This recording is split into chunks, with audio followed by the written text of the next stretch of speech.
Degenerative disc disease. Low back pain is a significant public health disorder. This results in significant economic and social cost.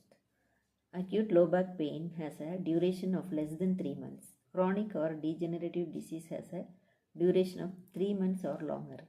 Most back problems are related to disc disease.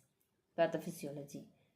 The intervertebral disc is a cartilaginous plate that forms a cushion between the vertebral bodies. This tough fibrous material is incorporated in a capsule. A ball-like cushion in the center of the disc is called a nucleus pulposus. In herniation of the intervertebral disc, ruptured disc, the nucleus of the disc protrudes into the annulus, the fibrous ring around the disc, with subsequent nerve compression. Protrusion of or rupture of the nucleus pulposus usually is preceded by degenerative changes that occur with aging. Loss of protein polysaccharides in the disc decreases the water content of the nucleus pulposus. The development of radiating cracks in the annulus weakness resistance to nucleus herniation. After trauma, fall or repeated minor stress such as lifting, the cartilage may be injured. For most patients, the immediate symptoms of trauma are short-lived, and those resulting from injury to the disc do not appear for months or years. Then, with degeneration in the disc, the capsule pulses back into the spinal canal, or it may rupture and allow the nucleus pulposus to be pushed back against the dural sac or against the spinal nerve as it emerges from the spinal column. This sequence produces pain due to pressure in the area of distribution of the involved nerve endings. Radiculopathy. Radiculopathy. Radiculopathy. Radiculopathy. Continued pressure may produce degenerative changes in the involved nerve, such as changes in sensation and deep tendon reflexes. Clinical manifestations. A herniated disc with accompanying pain may occur in any portion of the spine, cervical, thoracic, rare, or lumbar. The clinical manifestation depend on the location, the rate of development, acute or chronic, and affect the surrounding structures. Assessment and diagnostic findings. Although health history and physical examination are important to rule out potentially serious conditions that may present as low back pain, including fracture, tumor, infection, or cauda equina syndrome. CAUDA, cauda equina, EQUINA, cauda equina syndrome. MRI has become the diagnostic tool of choice for localizing even small disc protrusions, particularly for lumbar spine disease.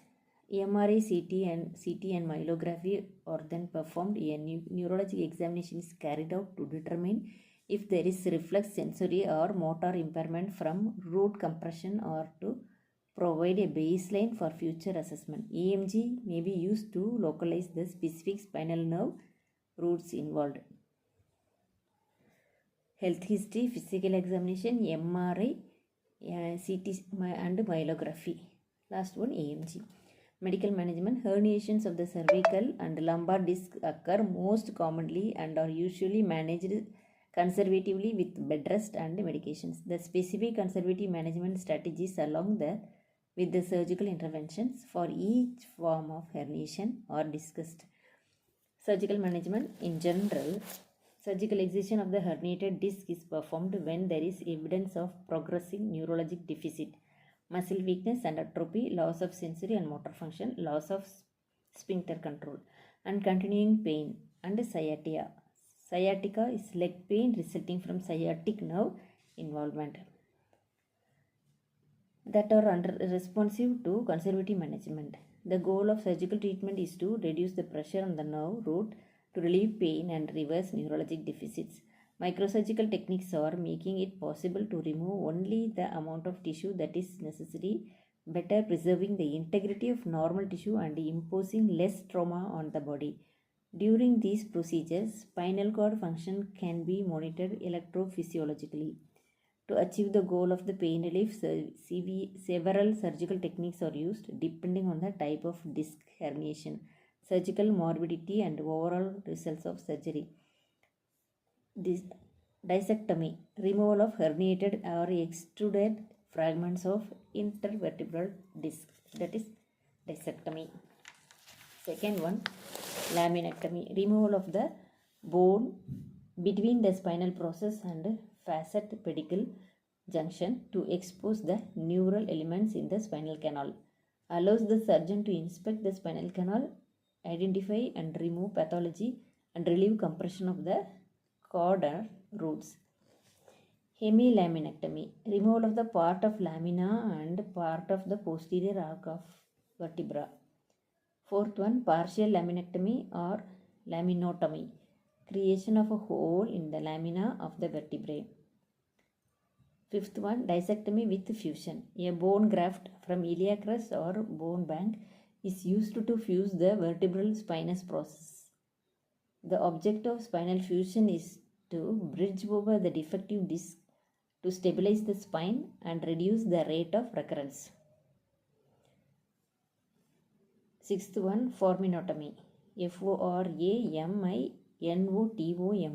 Forminotomy, removal of the intervertebral foramen to increase the space for exit of the spinal nerve, resulting in reduced pain, compression, and edema. Surgical procedures for herniated cervical disc and lumbar disc.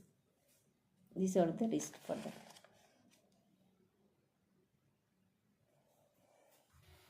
Thank you.